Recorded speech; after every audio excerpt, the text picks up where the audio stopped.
paano tayo magkakaroon ng victorious mindset?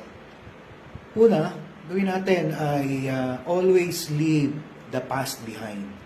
Hindi dapat tayo manirahan sa nakaraan.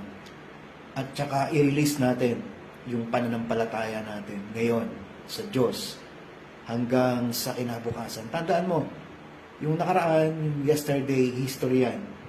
Ang future, mystery pa yan. Pero today is God's gift to us. Kaya ang tawag dyan ay the present or the present.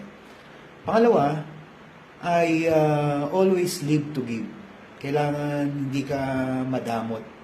Dapat lagi kang nagbibigay.